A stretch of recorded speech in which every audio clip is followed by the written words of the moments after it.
کسی نے اسے گہری نیند سے جگایا۔ اسے معلوم ہوا کہ وہ بیچ بازار میں ہی سو گیا تھا اور اب بازار کی گہما گہمی لوٹ رہی تھی۔ اس نے بھیڑوں کے لیے ارد گرد نظر دوڑائی، تب اسے احساس ہوا کہ وہ ایک نئی دنیا میں ہے، لیکن افسوس کی بجائے خوشی کا احساس اس پر چھایا ہوا تھا۔ اسے بھیڑوں کے لیے چارے اور پانی کی تلاش میں مارا پھرنے کی ضرورت نہیں تھی۔ وہ اپنے خزانے کی تلاش میں جا سکتا تھا۔ اس کی جیب میں پھوٹی کوڑی بھی نہیں تھی، مگر اس کے پاس اعتماد کی دولت تھی۔ اسے احساس ہوا کہ وہ لوگوں کے چہرے سے اندازہ کر سکتا تھا کہ وہ اپنے منزل کے قریب ہیں یا دور۔ یہ بہت ہی آسان تھا، مگر اس سے قبل اس نے اس بارے میں سوچا ہی نہیں تھا۔ اس نے گزشتہ رات فیصلہ کیا تھا کہ وہ بھی اس طرح کا مہم جو بنے گا جن کی کہانیاں اس نے کتابوں میں پڑھی تھی۔ اس نے آہستہ آہستہ بازار میں چلنا شروع کیا۔ دکاندار اپنی دکانیں سجانے میں مصروف تھے۔ ایک مٹھائی والے کی دکان سجانے میں مدد کرنے لگا۔ مٹھائی والے نے مسکرا کر اس کی طرف دیکھا۔ اس کے چہرے پر بھی مسکراہٹ تھی اور طمانینت تھا۔ وہ جانتا تھا کہ زندگی کیا ہے۔ مٹھائی والے کی مسکراہٹ نے اسے بوڑھے کی یاد دلا دی۔ یہ مٹھائی والا اس لیے مٹھائی نہیں بنا رہا تھا کہ وہ کسی تاجر کی بیٹی سے شادی کر سکے، بلکہ اس لیے مٹھائی بنا رہا تھا کیونکہ اسے یہ کام پسند تھا۔ اس لیے اس کے چہرے پر طمانینت ہے، اس نے سوچا۔ جب مٹھائی والے کی دکان سج گئی تو اس نے لڑکے کو کھانے کے لیے مٹھائی دی، جو اس نے شکریہ کے ساتھ قبول کر لیا اور اپنی راہ پر گامزن ہو گیا۔ چلتے چلتے اسے احساس ہوا کہ ایک آدمی عربی بول رہا تھا جبکہ دوسرا آدمی ہسپانوی میں جواب دے رہا تھا، جبکہ دونوں ایک دوسرے کا مفہوم سمجھ رہے تھے۔ اس کا مطلب ہے کہ ایک ایسی زبان بھی ہے جس کا انحصار الفاظ پر نہیں ہے، اس نے سوچا۔ اس بات کا تجربہ وہ اس سے قبل بھیڑوں کے ساتھ بھی کر چکا تھا، اور اب وہی تجربہ انسانوں کے درمیان ہوا۔ وہ ہر قدم پر ایک نئی چیز سیکھ رہا تھا۔ ان میں سے کچھ باتوں کا تجربہ وہ اس سے قبل بھی کر چکا تھا، مگر تب اسے اس کا ادراک نہیں تھا۔ اسے ان چیزوں کا ادراک اس لیے نہیں تھا کیونکہ وہ ان کا عادی ہو چکا تھا۔ اگر میں یہ زبان سیکھ لوں جس کا انحصار الفاظ پر نہیں ہے تو میں پوری دنیا کو سمجھ سکتا ہوں، مطمئن اور پرسکون۔ اس نے تانجیر کی گلیوں میں ٹہلنے کا ارادہ کیا، اس طرح وہ نشانیوں کا مشاہدہ کر سکتا تھا، مگر اس کے لیے صبر کی ضرورت تھی، اور پھر چرواہے سے زیادہ صبر کون کر سکتا ہے۔ اس نے جو کچھ بھیڑوں کے ساتھ سیکھا تھا اس کا اطلاق ایک نئی جگہ پر کیا جا سکتا تھا۔ تمام چیزیں اصل میں ایک ہی ہیں، بوڑھے بادشاہ نے اسے بتایا تھا۔ کرسٹل فروش آج بھی اسی پریشانی کے ساتھ جاگا جو روز کا معمول تھا۔ وہ اس جگہ پر گزشتہ 30 سال سے رہ رہا تھا۔ اس کی دکان پہاڑی کی چوٹی پر تھی جہاں گاہکوں کی گزر کم و بیش ہی ہوتا تھا۔ اس کو صرف ایک کام تھا، کرسٹل کی پہچان اور خرید و فروخت۔ اس کا کاروبار کبھی عروج پر تھا۔ اس کی دکان کی شہرت دور دور تک تھی، اور اس کے گاہکوں میں عرب تاجر، فرانسیسی اور برطانوی ماہرین ارضیات اور جرمن فوجی ہوتے تھے۔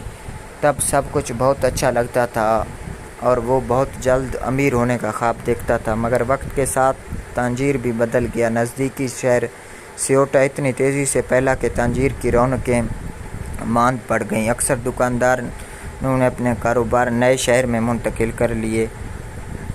اب گاہک پہاڑی پر واقع خال دکانوں پر جھانکنے سے بازار سے خریداری کرنے کو ترجیح دیتے تھے، لیکن کرسٹل فروش کے پاس کوئی دوسرا راستہ بھی نہیں تھا۔